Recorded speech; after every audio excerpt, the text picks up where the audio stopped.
We're starting the stream. John, are you there? Streaming. Check. Why do I look orange? I look like... Because, well, you are orange. Yeah, but I mean my face. Well, We both match. look like... Yeah. It depends on where I sit We're as very, to how tanned I look. Yeah, I don't ordinarily look this... Well, if we're streaming and we're doing pre-show shit, I'm gonna plug my freaking movie because I just don't care, right? I mean, it's not the. I mean, we don't have to do it on the stream. Yeah. The rules, yeah. I mean, so anyway, this is my. You hear like Jeff. Some people have heard about other stuff that we do outside of. Yeah, that's not going to be good. Whoa! Whoa, yeah. No, that didn't really help. Try these two right here. This one. We don't need to be like super bright, guys. I mean. Yeah, it's figure out why you look orange. It's not bad. It's probably the cameras are not very good at sucking out the orange from my shirt. That's fine. Good. Leave it. I couldn't be cuter. Ideal, yes. Unless I was Martin. Not you. Anyway, yeah. Pimp your Kickstarter. Well, see, I've a lot of people have heard me talk about how I do movies and television and stuff like that when I'm not doing this, and I am doing that. So, and I've just launched this documentary project on Kickstarter, which is not anything to do with atheism or religion or a God, because but it's a cool subject. You know what? There are more interesting things in life, actually. I think probably the least interesting thing is probably like talking about Christianity all the time. But I've got, it's basically about an unsolved serial killing spree that happened right here in Austin, happened in 1885, which is like 3 years before Jack the Ripper. So I'm not the killer. No, you're not. And our guy was worse. He was like, and it's an unsolved mystery. And I've been like kickstarting. Everybody on Facebook is like sick of me pimping this thing. But you know what? Tough. So I'm doing it here. That's like this is where it is, and you can go over there and. You can be like a producer. Yeah, you can do. Yeah, you can have all. There's all kind of different levels, and. I wish I was rich, because then it'd be like executive producer. Hey, with all this money that we make from this show, that everyone tells us we make from. But anyway, this is it. You can right now just type this in, open a new tab, go on over there, check it out. There's like a teaser there. I was supposed to finish a new video for it last night. I didn't get it finished, so I'm gonna try to finish it tonight. But check it. Oh, look, they're going like really close and everything. So that's it. White balance the camera. Oh, you're white. I don't think they're doing it for your benefit. Oh well, yeah. Well, too bad. This is the important part. Yeah. That's where to go. Go have a look. Open a new tab right now if you're like watching us on the stream, and have a look at this and throw money. Yeah, you were talking about all the money we're making, and obviously for those who aren't aware, and then on the joke, we are volunteers, and so we don't make any money at all. There's a whole volunteer show we do, but one of the favorite complaints I got on my YouTube channel just the other day was that you want to control. We want to control because we have not updated the official Atheist Experience YouTube channel, and we're sorry about that. We know we need to do it. We know we need to do it. It's going to happen. Yeah. There's a lot of stuff going on. Because we're a volunteer group, and it's just a matter of like finding someone who has the time and is able to do it. And we know we've been half-assed about it, but anyway, there were two criticisms came in. One came in an email saying that the ACA wanted to control how people watch the show, so for our revenue. What's up? Before the show starts, can you want to take a call real quick? We didn't get around to doing that this week. Take a call? Oh, you mean a test call? Like someone to put them back on hold. Like a. Number 60. Is this Peter? With some number sign? Is this Philip in Walnut? Hi, yes, it is. One sec, sorry. Cool. Can you hear me just fine? Hi, yeah, I can. Well, yeah, we're actually doing. That show hasn't started. We're just kind of using you as a test call because we use our users, our viewers that way. Yeah, we're like that. So I'm actually going to put you back on hold. We just needed to check the volumes in the studio. But we will take your call as soon as we go live. Okay, awesome, cool. Cool. Thanks. All right. Yeah, we're good there. Yeah, we just been forgetting to do that. Yeah. But anyway, somebody on the YouTube account also, and it's not hard to see. Mm-hmm. But he did this complaint on my YouTube account that I was all about controversy and trying to draw people to YouTube so I'd make more money. And I was did you happen to notice that my YouTube account is not monetized at all? I never turned that on. I have not made a single penny. For some reason, like the greed criticism, is like this really common one. But anyway, they want me to hold this thing up again. All right, well, they want a white balance. Are you done? Well, hurry. Come on. All right. I can't see the camera. Right, so that's where, Josh. Anyway, please go over here, check it out. It's all right. Pledge your little asses off. I would love to see just hundreds and hundreds of awesome Atheist Experience fans pledging to this project. Before we go to, I'd love to get home from Third Gills tonight and like have a whole bunch of you over Oh, there. yeah, it reminds me of checking this this out. It's going to be awesome. Thank you. That reminds me of the stuff All I right. have to say that we can't say during the show, which Like is what? like, we're sponsored by the Atheist Community of Austin, a Nonprofit educational organization promoting positive atheism and the separation of church and state. Woo! We have weekly meetings every. Oh, first yeah, Sunday. I'm not going to do all that. Just go to atheist-community.org. I haven't been on in freaking forever, and it's fun. And miss Frank, did I tell you that I talked to Brian Brushwood the other day? He's using the same black magic cards that we've got at the studio in the building, and I'm going to go over and visit with him and make our setup mirror his a little bit so that... Do you want a Girl Scout cookie? I do not, thank Okay. you. Hey, we're live in 20 seconds or so turn off your phones. Or 2 peanut butter cookies left, Josh. make your phones, put them on stop. Oh, yeah. Oh, perfect. Here's cookie right here. Oh!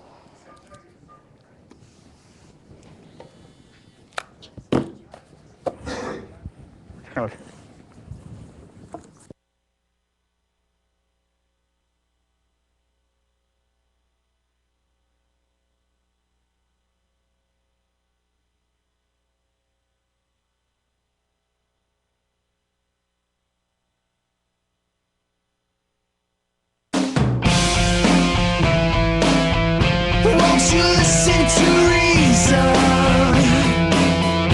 Will you open your eyes? It's a wonder what you'll find with an open mind. You may be surprised. Yeah, gotta get away from this illusion for the sake of the world. This delusion. It's gotta go. Yeah.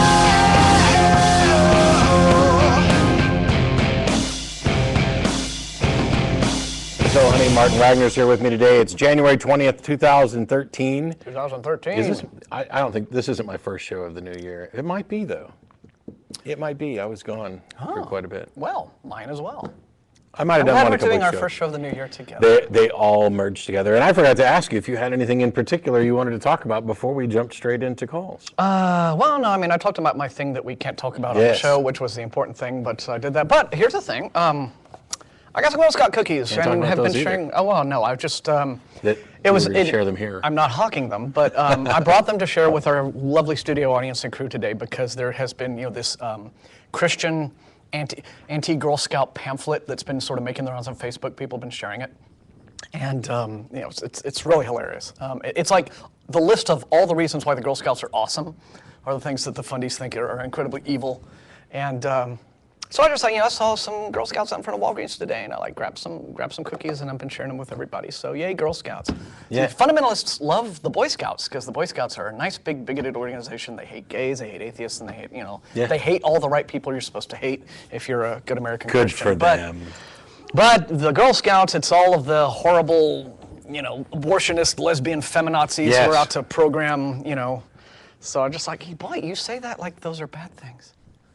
So everyone gets Girl Scout cookies in the studio audience, which is another reason why you should be part of our studio audience. Yeah, that's something we actually don't talk about that much, is that you actually can, if you're in the Austin area, you can come down and watch it live. And as a reminder, the American Atheist National Convention is going to be here at the end of March. Yes. 50th anniversary thing that we talked about on the show before.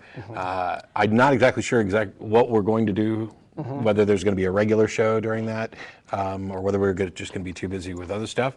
But if there's not a show, maybe we can organize it. I wonder what the possibility would be of doing the show from the hotel or Well, from the the thing- convention facility. The thing is, it's a fifth Sunday, so we'd have to special request a studio anyway. Yeah. So we're still talking to what we're going to actually do. But, Yeah. But I think that we could do one conceivably, and it would be the ideal opportunity to. Yeah, and maybe by then we'll have If it's a the fifth Sunday, building up and running. if it's a fifth Sunday, it can be like this especially long show where like several of the guests from the convention. Oh, take it on live stop, no. Okay, I'm building up people's hopes. So no, here's the thing, and I already made this decision, and it's unfortunate, but it had to be made, and that is that if we do a show on March 31st weekend, it'll be pretty much a normal show. Oh, okay. Because there are so many people who want it to be. Everybody there's not a single atheist that I know of who's not going to be here. Yeah. Okay. Well, that makes sense then. How do I pick and choose who's going to be on and who's not? So rather than sliding any of them, I'm going to say, screw you guys. We're going to do a normal show. Oh, okay. If we can. Anyway, live call-in show. We're going to go ahead and get started with callers with Philip in Walnut Creek. How are you? Hello? Hey. Hi, Philip. Hi. Thanks for taking my call, guys. Sure. Thanks for waiting. Hi, so what I'm calling about is not particularly pertaining to atheism. I'm sorry, hearing myself, it's pretty hard to focus. But my parents are theists, or at least my father believes in God. My mom is spiritual. I'm not really sure what she means by that. But they're both pretty strong believers in a lot of conspiracy theories, most of them related to how the U.S. government is trying to control the whole world and trying to keep everyone stupid, and a lot of nonsense about that, about how the U.S. government created the earthquake in Japan and stuff. Wow. With some kind of device. I don't really understand it, but I don't really want to. Anyways, I've tried to reason with them about these things for a long time. Never gotten to them at all. They just pull the plastic kind of thing that theists do as well, where they just restate their original position after you've debunked all of their claims. And what I'm stuck on right now is I don't know how to move forward, because I'm at a point in my life where I'm going to be moving out pretty soon and living on my own, or I should have by now, and I'm trying to. And sounds like a way to move forward to me. Yeah, but I just don't know how to continue having a relationship with them, because it causes me so much grief. Well, I mean, okay, first of all, I recommend trying to talk about other things. For example, my family is religious, but we just avoid that subject. Unless they're just constantly, if they're constantly coming at you with conspiracy theory stuff, and the best thing you could do is just say, I know you believe these things, I don't. Can we talk about other things? I don't want all of our conversations to be, filled with conflict. But I mean, as I travel around, doing lectures and debates and things, I run into, if you're an atheist, there's no guarantee that you're a skeptic or a reasonable person. And I run into atheists all over the place who are into all sorts of woo and pseudoscience and conspiracy theory stuff. We just got an email in the other day that I won't go into that, is somebody who's convinced they're going to turn science on its head. And some of those conversations I just don't engage in. It's, apart from stating that I don't agree with them and that I don't have any interest in really talking about it. I may not say much at all, but it's deciding how invested you are in any given relationship and how to. Because it sounds like you still want to have a relationship with your parents.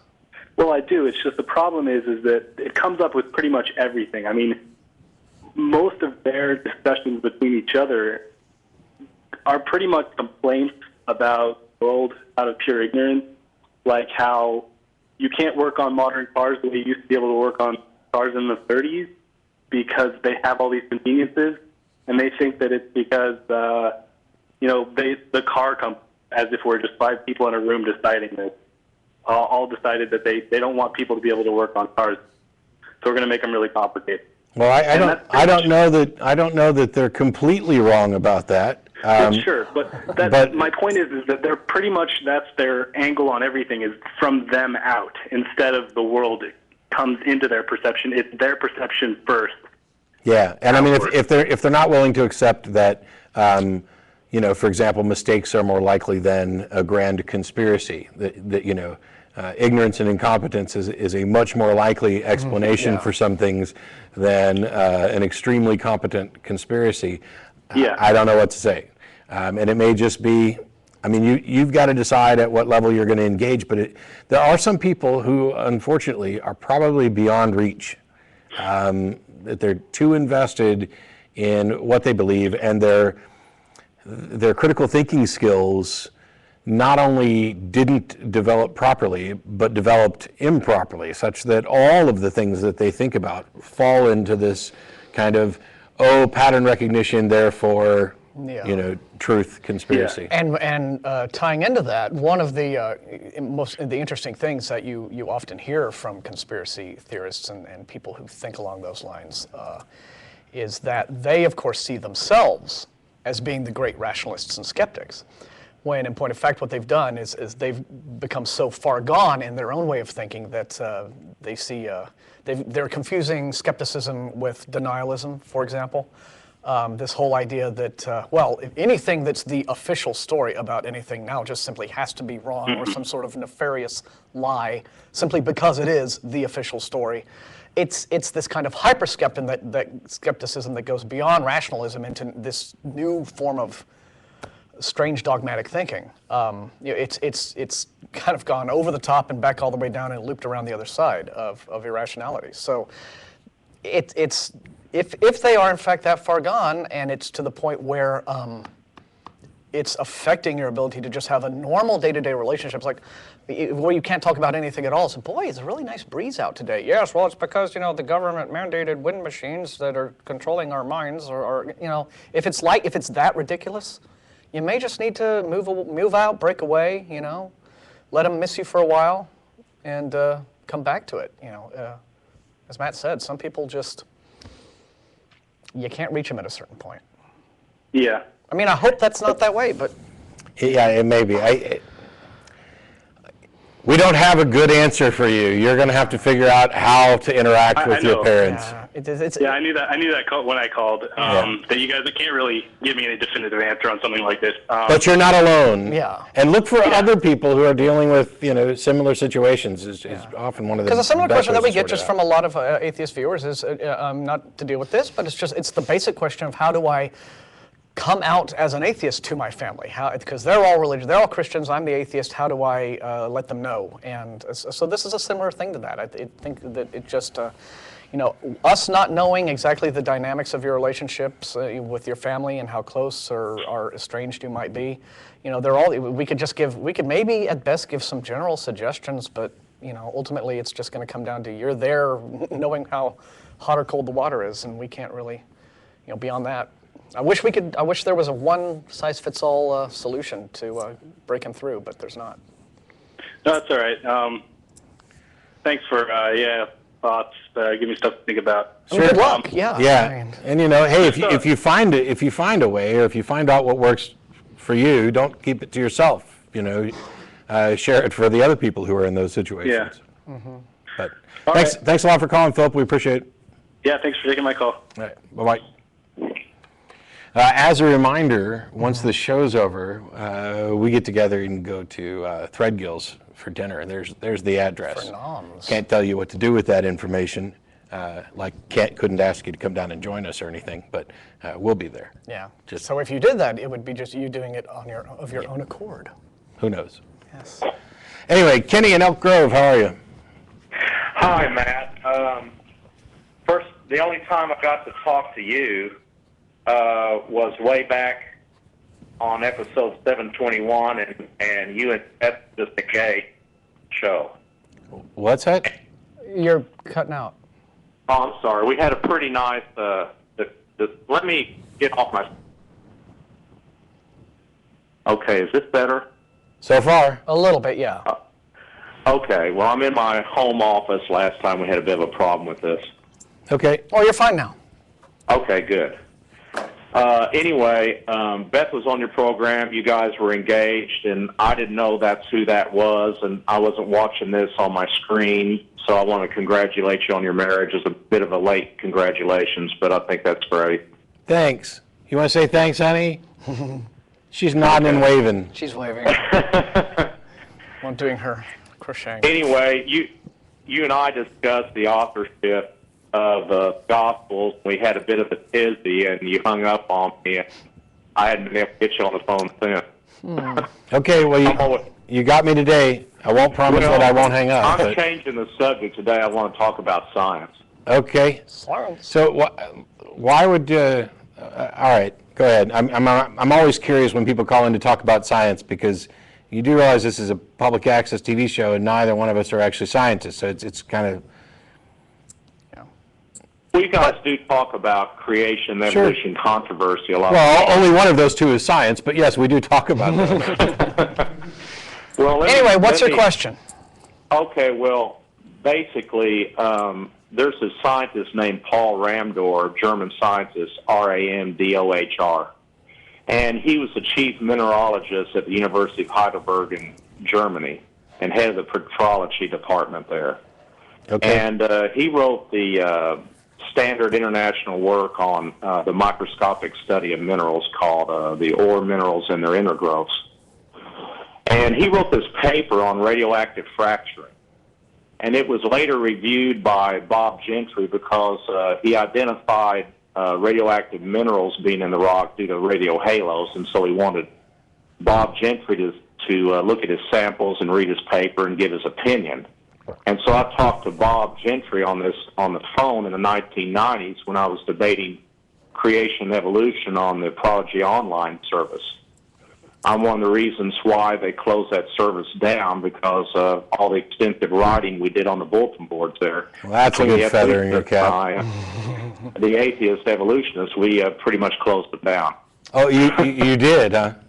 Yeah. We wrote so much that they couldn't handle it, and they had to shut down. Yeah, bandwidth was kind of a thing back then. Sure. Yeah. Okay. And anyway, this paper he wrote was put in English by Oak Ridge National Lab in 1965. And his specialty is microscopic studies, and he noticed this fracturing no one was commenting on because it's kind of odd. When radioactive elements decay in a rock, they exert an internal pressure that causes fracturing on the inside. When the mineral reaches the point of expansion, it can't handle it anymore. And where they expand, by prediction, is at grain boundaries and the,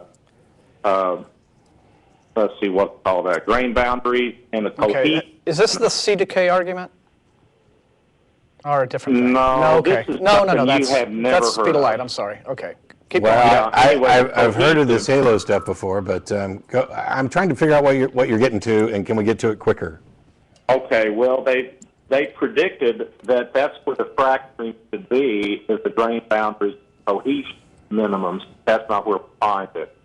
Instead, we find random isotropic fracturing indicative of accelerated pressure due to accelerated decay. So this is a fingerprint that these rocks are remnant of accelerated radioactive decay. The minerals isotopes we're talking about in these minerals are thorium-232, uranium-238. Yeah, okay, so what conclusion do you think all this supports?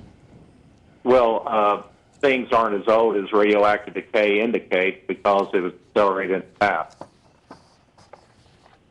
Okay, and why do you think? Why do you think that that's the case? Because I mean, that's because the you could interpretation of Paul Ramdor. Okay. Yes. And there isn't any alternatives. Why, The paper was published. why do you think that the scientific community doesn't agree with you? The scientific community hasn't given an opinion in 50 years on this. They don't have an alternative. Well, I mean, You don't think so? Radiometric dating isn't tied to just one type of decay. There's a number of them, and they're also tested and confirmed by things other than radiometric dating. So there's this interdisciplinary process that confirms the reliability, which none of it's 100% reliable, but confirms the reliability of these things. And so I don't know, if this guy produced a paper that shows this is all unreliable, why hasn't this changed anything about the way we do science? Well, he wanted the same thing when he wrote this paper because he reviewed prior literature that had the same photograph, same phenomenon. Mm-hmm. And they didn't answer his paper after he wrote it. Well, have you spoken to geologists, physicists, other people in the proper scientific disciplines, have you asked them these questions? I mean, why are you calling an atheist program? I mean, I understand it's an interesting, it's a topic that you think we'd be interested in, but again, our position is going to be, whatever it is that Paul Randor has written and whatever conclusions he's reached, they do not appear to be conclusions that the scientific consensus, that the working professionals in the field, tend to agree with on the whole. And scientists can make mistakes. They can. Papers, even peer-reviewed papers, can be incorrect. And the best that you could say, I would think, about Randor's conclusions would be that if they led to new approaches to this field of study, for example, if they if they added some meaningfully to either the the field of geology, or if they opened up new paths of inquiry that led to, if they had if what he wrote had predictive power, like if his conclusions in his paper led to accurate predictions that other scientists could make in terms of what you would or would not be likely to find, then that would be one thing. But that I know of, again, being layman, his conclusions don't seem to be the ones that are held by scientific consensus. More than that, I mean, they haven't demonstrated, any predictive power such that they would be adopted. But even more than that, let's assume that you're completely right and that radiometric dating is inaccurate, which would be about the most we could say if that conclusion was correct, right? Yeah. Sure. Yeah. But I do Sure.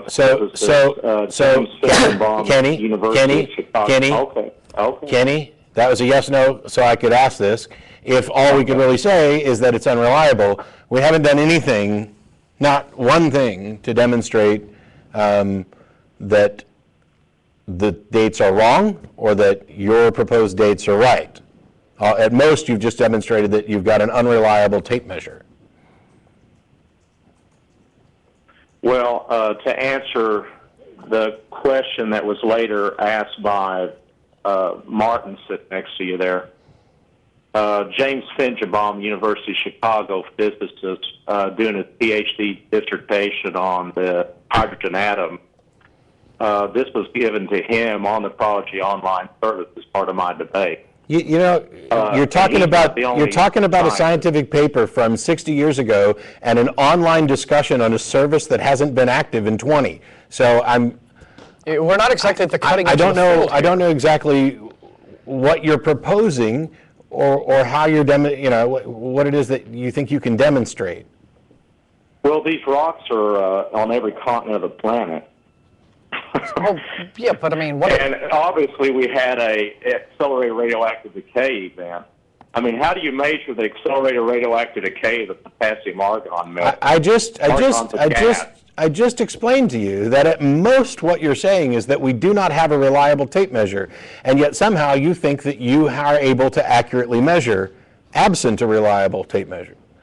Because you're Kenny, because you're a young Earth creationist, correct? Sure. And so, despite the fact that young Earth creationism is, it's even disregarded by some of the most, ardent fundamentalists as nonsense that doesn't stand up to anything. You think that you're justified in your young Earth position because you found a paper that hasn't gained any scientific traction that seems to imply that some radiometric dating may not be accurate.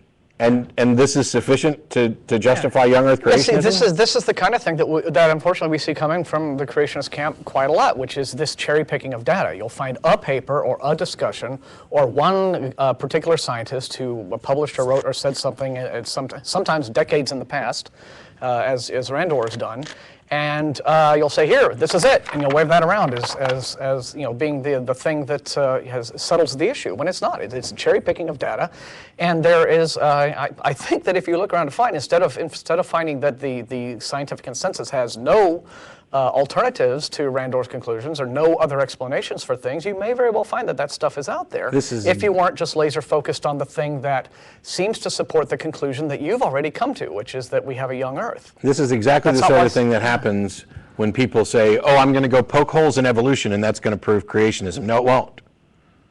It won't. I mean, you could find out tomorrow that everything we understand about evolutionary theory is wrong. Poke holes in all of it so that the whole thing crumbles. You haven't done anything to demonstrate the truth of creationism. And finding, even if this was a legitimate hole in radiometric dating processes, even poking that hole does not confirm your young Earth creationist hypothesis. Anyway, maybe we should go. Well, that's nice, but I think it's great. Yeah. when But a paper's out there for 50 years, it becomes science. no.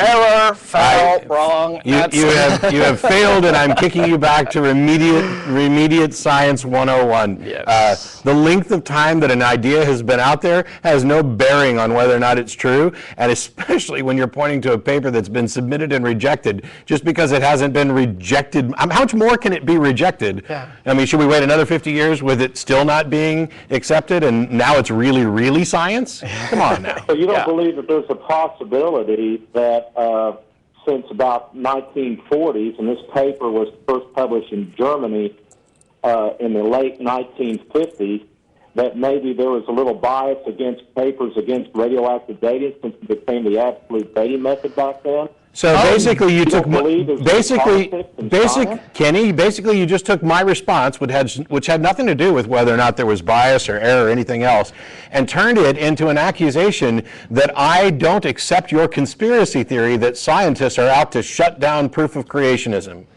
Well, you've heard of, let's see. Weren't we just talking about conspiracy theory? Yeah. Weren't we just that? Have you heard of Steve Austin of the Institute of Creation Research? The only Steve Austin I know is a WWE guy. Lives around here. And the $6 million Okay, well, man. Steve Austin's Oh, a true. well-known creationist. He's head of the geology department at ICR. Okay. That fine scientific- ICR, the people who couldn't get accredited? Well, hang on a minute. He's got a PhD from Penn State, and he wrote a paper that passed peer review And what do... 3 times. Okay. But it was the never paper... published Hey, Kenny? because he was Steve Austin. Whoa.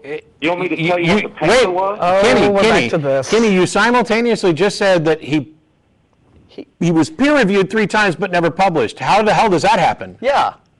Where did this tell peer you how it review? happened. Where does this peer review occur if it's not a published paper?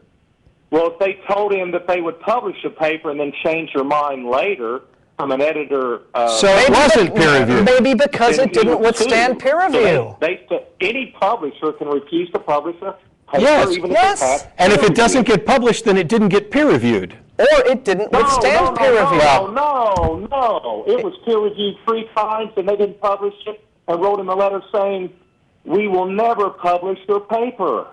Maybe And the because reason it's they wouldn't crap. publish it Maybe is because it it's wasn't Steve Austin. scientifically sound. Maybe because when he submitted it for peer review, it got reviewed and it didn't withstand the peer review. That's No, how it peer passed review the peer works. review. That's how peer Kenny, review Kenny, works. I can go right. I Peer can review go. is not peer review is not a rubber stamp of instantaneous approval. Yeah, and it peer doesn't- review is review. Yeah, it doesn't mean that your paper's worth a damn. And even if it receives good reviews and glowing stuff, doesn't mean it becomes instantly science. I could go write something right now and submit it for review and have it rejected over and over and over again. That doesn't mean there's a conspiracy against me or my idea, and it doesn't mean that my stuff becomes science. What's Let that? me help you a little bit on this. What? This was a paper on paleontological evidence in the Nautiloid Canyon adjacent to the Grand Canyon. The leading expert on those fossils in the world is Steve Austin. There's about 1 billion of these cigar-shaped Nautiloid fossils in that area. Kenny, what's your point? They're all orientated to one current direction in the red wall Kenny. limestone that covers all of North America. Kenny. It's evidence for a flood. That's why they didn't publish it. Oh, right. Oh, I see. We're suppressing. Back to Yeah. conspiracy theories again. Thanks for calling, And there's Kenny. a mathematician that published in a journal for years Hey, and years and hey, years. Kenny, there's and a- he rejected his paper after they told him in letter they would publish it. Yeah, them and got $30,000. Yeah, and you know what? They're not always perfect. You know, there's a biologist that somebody sent me an email the other day about. They've had this idea that disproves Darwinian evolution with a hybridization theory that they just have had a really difficult time publishing too. And so I submitted to some actual biologist who said that the science in there was 50 to 60 years out of date and that it shouldn't have been published because it's nonsense. I'm sorry that your pet theories don't meet scientific scrutiny, but that doesn't mean that there's a conspiracy. The only conspiracy is to not allow junk science into science. No, the National Science Foundation is just run by atheists. There's no conspiracy. Well, see, it's not run by atheists. The elite of the elite among scientists tend to be non-religious because they've actually exercised their critical thinking skills to evaluate the claims of religion and decided that they don't withstand those. That, though, does not mean that they then have constructed a conspiracy to keep down your religious views. Do you not understand what would happen within the scientific community if intelligent design or creationism could actually demonstrate the truth of what they would claim?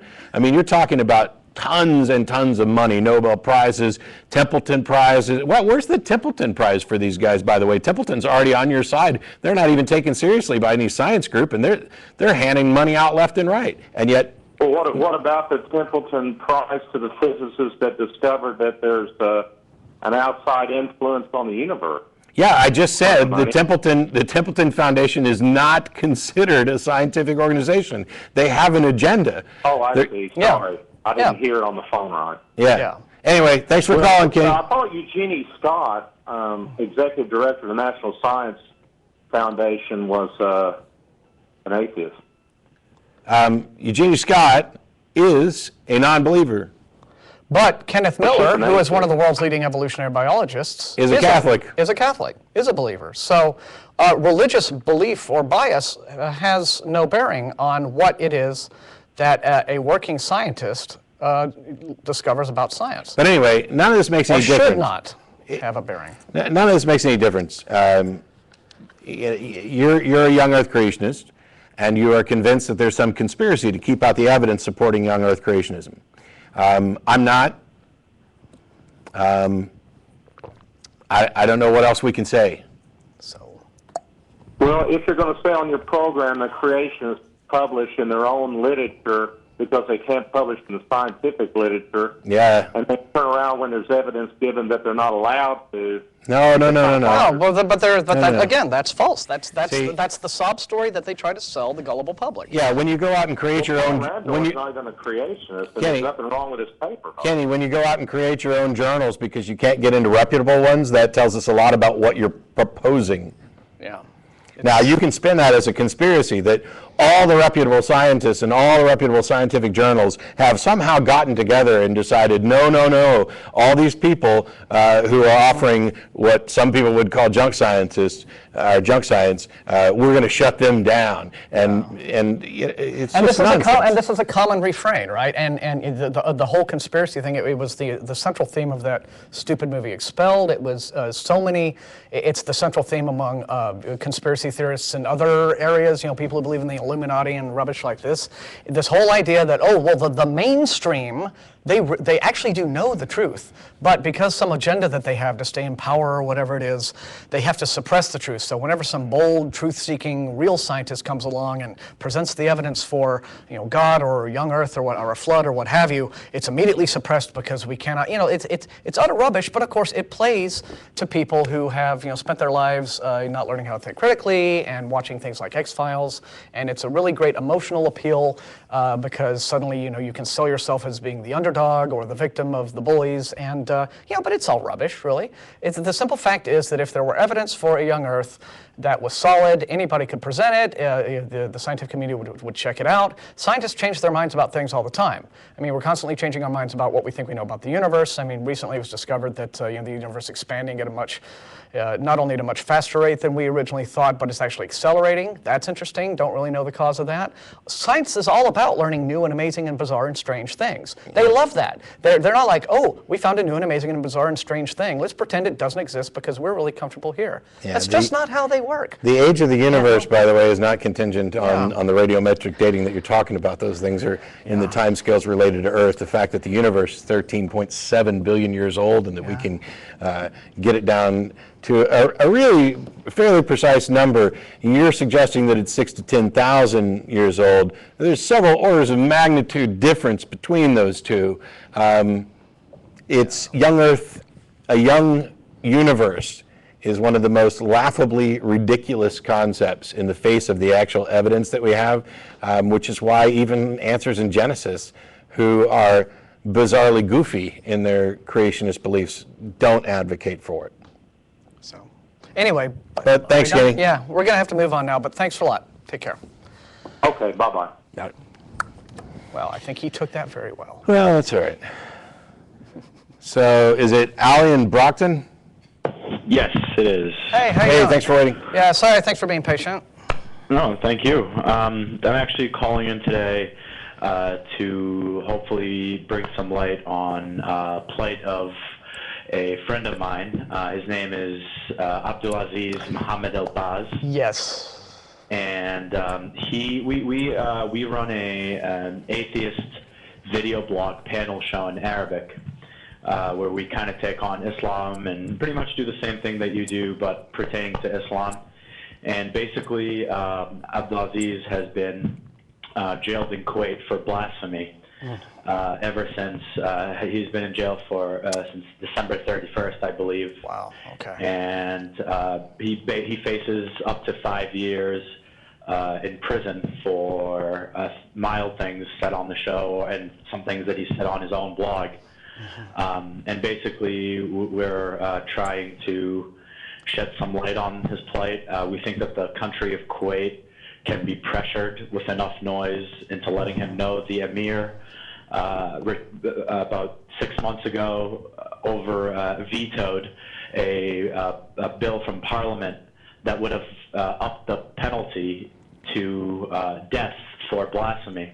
And so we think that they can be pressured into letting him go. Allie? Yes. Unfortunately, what I think we're moving towards, we can't actually do on the show. So I know Tracy's going to do something for the blog. Why don't you send me an email afterwards, and I'll talk to you about what we can do.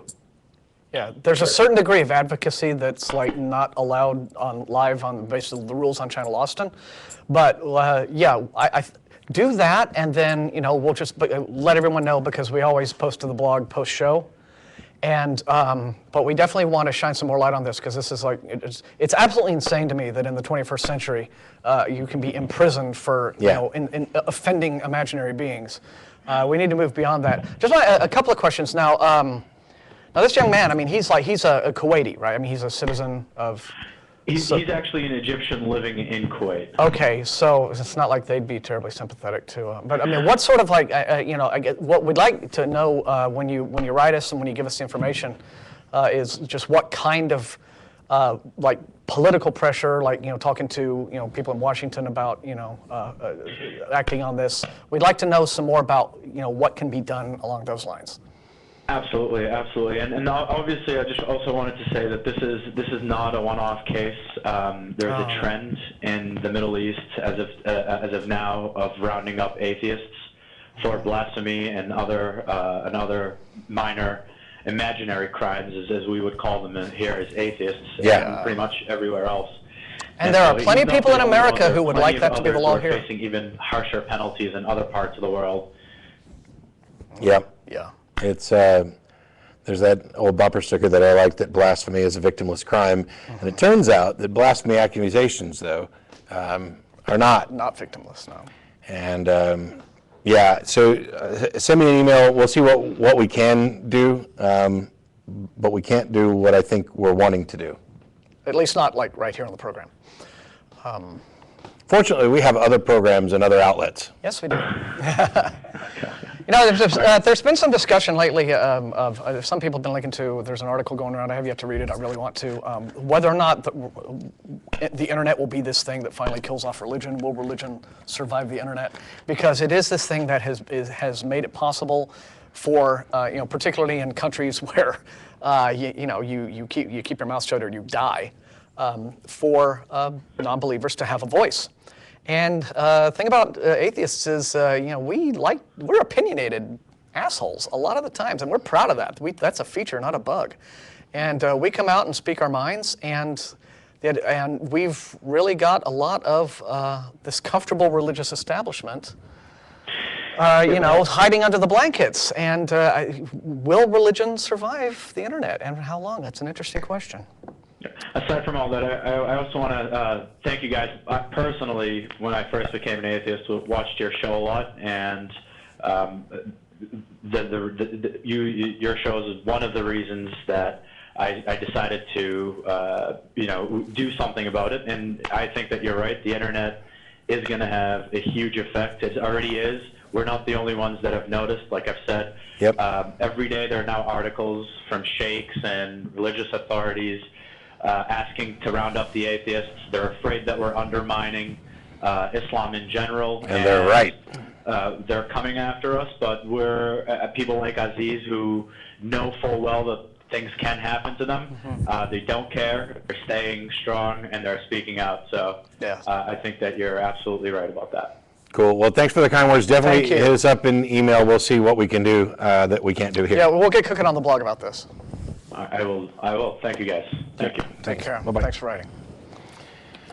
So yeah, it's I think I can explain the potential problem here, just for clarity so that people understand it. I don't think I'm prohibited from doing that. There are specific rules. We do the show from the Public Access Studio in Austin, Texas. That may not always be the case, and the rules have changed with regard to what can and can't be said. And drastically, actually. One of the things that we used to have an exemption from is this idea about calls to action. We can't direct people to sell things or buy things or do things. We can't we can't even suggest that they come down and have dinner. And so if we were to, let's say, I don't know, let me come up with a really good hypothetical. If we were to suggest that people write letters on behalf of a social political issue or things like that, those would be kind of calls to actions, which we can't really do here, no matter how much we might think it's a really good idea. And so those are just the limitations, and we've got to kind of live with them while we're here. That may change when we start doing some shows from the building. Yes, definitely. Anyway, which will be great, which will be very sweet when we get that rolling. Cool. We got Dan in New York, New York. How are you? Hey, what's up? We're good. Not much. What's up with you? Yeah, I'm just. How cold is it? It's pretty cold up here. It's been for the past several weeks. But yeah, I emailed you guys something about recent arguments from contingency, and I was wondering what you thought about those. I'm not sure if you got the email. Oh, we probably got it. It's whether or not we've actually had time to read it and go through it is another story. Sorry. I mean, we do try to read all these things, but it's the volume. Yeah. Yeah. So I mean, Turi and this guy Rasmussen and Weaver in the Northeast here, they've come up with this recent set of arguments about possibility, and they've argued that from the premise that you have, every state of affairs or every fact is possibly caused, you can get that everything is actually caused. Right? Yeah, that's part of modal logic. And the foundation of it is an axiom called S5, which I reject. So modal logic arguments aren't going to carry any weight with me. Alvin Plantinga's modal logic version of the ontological, I think, suffers from the exact same problems. And spending a lot of time constructing an argument about what is possibly true or what is absolutely true in some possible world type things, they really don't carry any weight for me. Maybe I am insufficiently versed in the reality of the universe, but to me, possible doesn't tell me anything about how likely something is to be true, the fact that it may or may not be possible. I mean, just to be clear, you're saying you don't really like any modal argument, because this one doesn't rely on the S5 axiom. They don't all rely on S5. It's S5 that I reject. Right, okay, so this one doesn't rely on the S5 axiom. So, okay, so then it can't ever get to anything other than something is possible and therefore it's possible. No, this one infers the actuality of a fact about causation from the possibility of a certain fact about whether something was caused. Well, how does it do that? Okay, go for it. Right. So this is Appendix 3 on Weaver's paper. I'm not sure. Like, you can see it later, but so the domain here is the set of states of affairs, right? And so the premise is, for every state of affairs, it's such that it could be possibly caused, right? Could be the case that the state of affairs was caused, right? So now consider that, for every state of affairs, it's not possible that that state of affairs obtains, and it wasn't caused, and it wasn't, part of a, complex state of affairs which was itself caused, and it was caused, right? Clearly that's contradictory. It can't be such that it wasn't caused. Yeah, I can't possibly follow all the you-knows and possible and not possible without having it written out. Right. So, I mean, you can check out the email, but... Yeah, I'll do that. Yeah. And send it again if you want to, if you don't think it went through. Yeah, just to make sure. You can send it to not just TV at, but you can send it to president at. Okay. But, so, have you heard of Church and Fitch? That sounds familiar. Yeah, they're two magicians from the 50s or so. And they had this argument that if some fact or all facts are possibly known, then they're actually known, right? And so that proof is sort of easier to follow, but it still you might want to still write it out. So I don't know. Should I just resend the email and then call again next week, or like? Well, you should resend the email, and then once one of us reads it and actually responds to it, we can do it that way. But just calling in next week may not guarantee that anybody's actually read it. But yeah, I'd send that in and look it over. I just I worry that you may be disappointed in my actual response, because once again, when you say things like, if something is possibly known, then it's actually known, I just reject that out of hand. Okay. Because it's possible, and I think we can demonstrate why that's false. It is possible to know the mass of a star in the Andromeda galaxy that we have not yet discovered. And if that's the case, and there are no actual other minds, which there's no requirement that there be other minds to actually do that, until such time as we've actually discovered it and acquire that information, then it is false to say that it is actually known. And I think that is a defeater for those types of arguments. Right, okay. All right, so thanks. I'll just Sure. Yeah. chat us in the email. Yep. Thanks for calling. Yeah, take care, Dan. Appreciate it. See. So we got Jonathan in Mesa, Arizona. Hey, Matt, how are you and Martin doing? Just fine. Thanks. Martin's just fine, and I'm pretty good. Yes. You're pretty good, okay. You never It's very know. orange. Orange. Martin, I noticed you switched from Oreos to Girl Scout cookies. Yes, I did. I do all of these evil cookie brands that the fundamentalists hate. Yeah, we should have a chart of evil cookies that fundamentalists hate. Yeah, just. Are secular cookies any better? Well, those weren't bad.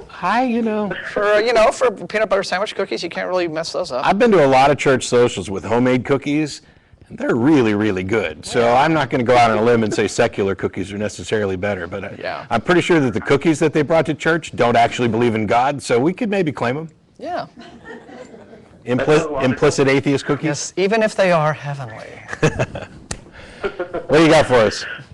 I had a question. I've had this discussion with a couple different people, and I really haven't been able to get a grasp on it. As far as like the origin of the universe, what can you tell me, as the definition of this singularity? Do you know what I'm talking about? Well, we know what you're talking about. You're talking to the wrong people to be giving scientific definitions. And when we're talking about universal origins, it's something that I don't know that we, in general, have a good enough understanding of, let alone Martin and I on the show. I mean, there's a physicist sitting in the room right now who might hem and haw about the precise definition of the singularity, I would think. But basically, if my understanding is correct, in a nutshell, it's the point at which our mathematical understanding of the universe breaks down. Or it's actually a point just beyond where it breaks down, I would say. Mm-hmm. And I'm not getting a nod, so I could be wrong. Okay. Maybe that's why I've never come to any kind of conclusion, because it seems like there's so many different views on it. Yeah, I mean, the math, the predictive math from the basics of Big Bang cosmology made predictions that have been confirmed by observations of cosmic microwave background radiation. And so what we've done, and I say we in the sense that I'm a part of the species that has done this, because I couldn't, is devised a model that works as the best description of all the known facts about the universe. But there's a lot of things left to be resolved. So while I'm happy to say that as far as I'm aware, the Big Bang model is the most accurate, most reliable model of the early origins of the universe that we have, I'm not going to be trying to define singularity or defending physics and cosmology that I don't personally Yeah, you want to comprehend. talk to guys like Neil deGrasse Tyson about stuff like that. And Lawrence Krauss Yeah, okay, and so- Vic Stinger and Yeah. Actually, I'm glad. I'm sorry. Did I interrupt you? no, you're fine. Oh, okay. Bringing up Lawrence Krauss, I saw an episode of this series called How the Universe Works, and it was with him and I might say his name wrong, Michio Kaku, I think. Yeah. And one of the things that Krauss said was that when he mentioned the singularity is that it was an infinitesimally dense, infinitesimally hot piece of matter that exploded the universe into existence. And when I heard this, it kind of, the thing that seemed that it was contradicting to me was general relativity, in the sense that space, time, and energy all came into being at the exact same moment and simultaneously.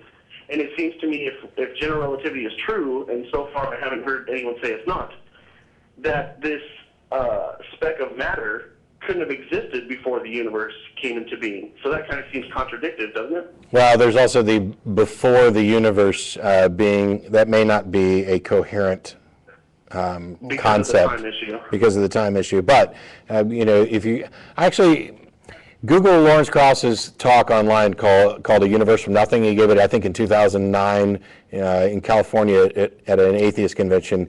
And he also did it again at the Imagine No Religion conference in Kamloops, British Columbia, with some revisions and updates. And he talks about the inherent unstableness of nothing. And I'm going to put that in quotes, even though Lawrence doesn't think I should. Right. Because, and it's a book now too. Yeah. Yeah. And yeah, it's also a book, but there's a lot of discussions about it. But the big thing is,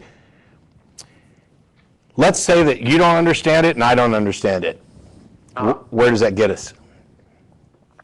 I mean, does it change any? Painting ourselves into a corner. Does it change anything about whether or not there's good reason to, example, believe that a God existed? Because even if we are wrong about our current understandings of the origin of the universe, as I pointed out earlier, poking holes in evolution doesn't get you to creationism. Poking holes in radiometric dating doesn't get you to a young Earth, and poking holes in modern cosmology doesn't get you to a God.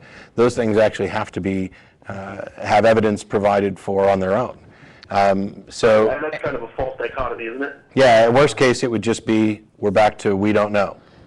Right. This brings up a point about the way in which the science rejecting Christians, and I'm not certainly they're not all under that umbrella, but the people who support creationism and reject evolution and Big Bang cosmology and old universe and all the rest of it, is because they don't like this notion of not knowing things. And they look at the fact that science hasn't got all the answers as being a problem for science, and whereas they can just wave their holy book around and say, "Haha, but I do have all the answers." When Russell and Matt had their devoted an entire episode to talking to that glorious clown Ray Comfort. His thing, one statement that he made was that, well, when it comes to why there's a universe or what have you, you guys don't have an answer, and I have an answer. And that seemed to him to be a plus in his favor. And what I didn't understand is, he had an answer in the same way that I might have an answer if I were to just attribute anything that I didn't understand to the actions of the Great Pumpkin, right? It's actually more than that. Yeah. Jonathan, I'm gonna have to let you go because there's one more call I want to get to before the show's over with. But thanks so much for calling. Hey, thanks for taking me, guys. Sure. Yeah. It's actually more than that. I just had a podcast debate on a Christian podcast the other day against John Ferrer, who I debated previously with JT. We did a team debate. Okay. And one of the things that John kept saying over and over again was that there's something that it's not okay to not know. I mean, he's not comfortable with I don't know as an answer, and so when naturalistic explanations fail, he is somehow justified in kind of reaching out to supernatural explanations. And I was trying to explain that no, when you get to the point where you don't know, you just don't know. Yeah. I don't know that we're actually going to have time for this, but Spence, are you there? Hello? Hi. Yeah, we've got like 3 minutes, I think. I apologize that we didn't get... All right. Whatever. That's outstanding. So the note here, just so you know, because I knew we weren't going to actually get time to do this by the time I saw it, it was presuppositional apologetics. If God could reveal truth to us in a way we could understand, could we trust it? I want to get the host to admit there's a God. And so while that has nothing to do with what the guy actually screamed in the phone, if God could reveal truth to us in a way we could understand it, could we trust it? Now, this kind of goes to the question that I've been asked over and over again is, what would it take for you to believe? Right. And I used to give answers like, writing in the sky that was simultaneously understandable, comprehensible to people of different languages and stuff like that. But I realized very quickly that, or maybe a little slowly, that this would be a very arrogant position to hold, that I am sufficiently knowledgeable that I have some way to detect what would actually qualify as a God from what is just amazingly super powerful alien technology type thing. Sure. There's, the sufficiently advanced technologies indistinguishable from magic. Right. It would be arrogant of me to presume that I could not be fooled by something godlike into thinking that it was actually a God. Yeah. But the answer that I gave was, if there is a God, by definition, or by the common definition of what a God is and capable of, and any God worth the title, would definitely know what it would take to convince me, and would be capable of doing so. Now, we can kind of pick nits about, yes, you're still using your brain and your senses and all these other things, but I'm saying that if there is a God, that God should be able to convince me. An all-knowing being would know what it would take. Yeah, I mean, and so it's entirely then incumbent upon him to provide that information if he chooses. And if I was fooled, given those criteria, then whatever I was fooled by is sufficiently godlike to probably qualify as a god anyway. Yeah. But here's the thing. Let's say amazingly advanced aliens land on Earth. Hi, we're aliens, and we're amazingly advanced. And they have technology beyond our wildest dreams. They can even revive the dead. They can resurrect dead people. They can make us immortal. They can cure all disease. They can do anything. Would it be appropriate for us to worship them? Are they gods? Well, I wouldn't worship anything, including but I mean, what's the difference? An actual God. I was thinking about that. Like, what's the difference between a god and just some amazingly advanced being that can just do things that to you are magical? Yeah, it's one thing to recognize it. Other than how you choose to feel about them, right? So. Yeah, this idea of worship is one that people ask me what it would take. Somebody asked me on the show, what would it take to make you a Christian again? And I gave the answer that I pretty much just gave. And I'm sure that was false now that I think about it, because that would be sufficient for me to believe that the Christian God is real. That's not enough to actually make me a Christian again. It would take considerably more than that to convince me that following that God or revering that God is justified. And this idea of worship is one that I kind of reject out of hand. Any God worthy of worship doesn't need it or want it. Yeah. And the ones that do aren't. And so was it Hitchens who compared heaven to just like living in North Korea, where all you do all day is praise the dear leader? It's like, that's no fun. Yeah. So we got like less than a minute left, which is why I don't want to jump in on any calls. But I will say this, John in Houston, are you there? Yeah, yeah. I apologize that we have less than a minute left. You might want to call back next week, but your question about morality, I just finished giving a talk in San Diego on the superiority of secular morality. There's an older version of that talk that's actually available online, along with some other stuff, or you can call back next week, and if I'm here, we can talk about it more then. Okay, awesome. We'll check that out. Thanks. Yeah, thanks for waiting. Thanks to all the people who make the show happy. Thank Yes. you, Martin, for showing I'm up. happy to be back. Thanks to our and audience. bringing You cookies. guys rock. Woo! Yes. And we're going to head to dinner. You can do We're gonna whatever you chow want. down. Yes. Girl Scouts. We love Girl Scouts.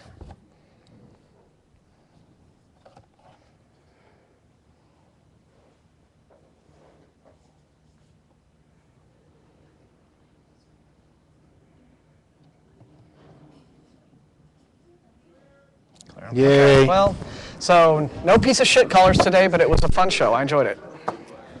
Well, Kenny came close, but for different reasons. No, Kenny's just, I thought he conducted himself very civilly. There's this whole... How did I get to the calendar? Oh, did I tap there to get to calendar? You just went back to your home screen. I've been doing it the hard way. I've been going apps, calendar. And I forgot that I could just do that to get to calendar, which is pretty handy. So what's up? And I thought you were about to show me something on the calendar. I was Oh, just okay. putting my phone up. I bet that's Frank. Yeah. Yeah, and we don't really have time for post-show, I guess, guys. But yes, Kickstarter documentary, awesomeness, and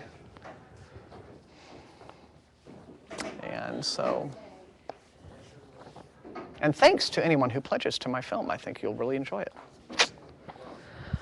Otherwise. No, I wasn't trying to do it on the show, and I hope it didn't go out on the air on the show. I mean, it did? Oh, that was not intentional for me to like be going. No, I really didn't mean to do that. If that happened, well, I know that I was like writing on the papers and taking notes, but did I really? Oh shit. Oh shit. Well, that was Really? Was I sitting there going doo doo doo? somebody's got to complain before we get in trouble anyway. Yeah, well, we're not gonna. No, that was not me being intentionally like that way. Sorry. Oh, no, didn't make time. It's pretty funny though. But, oh well, fuck it.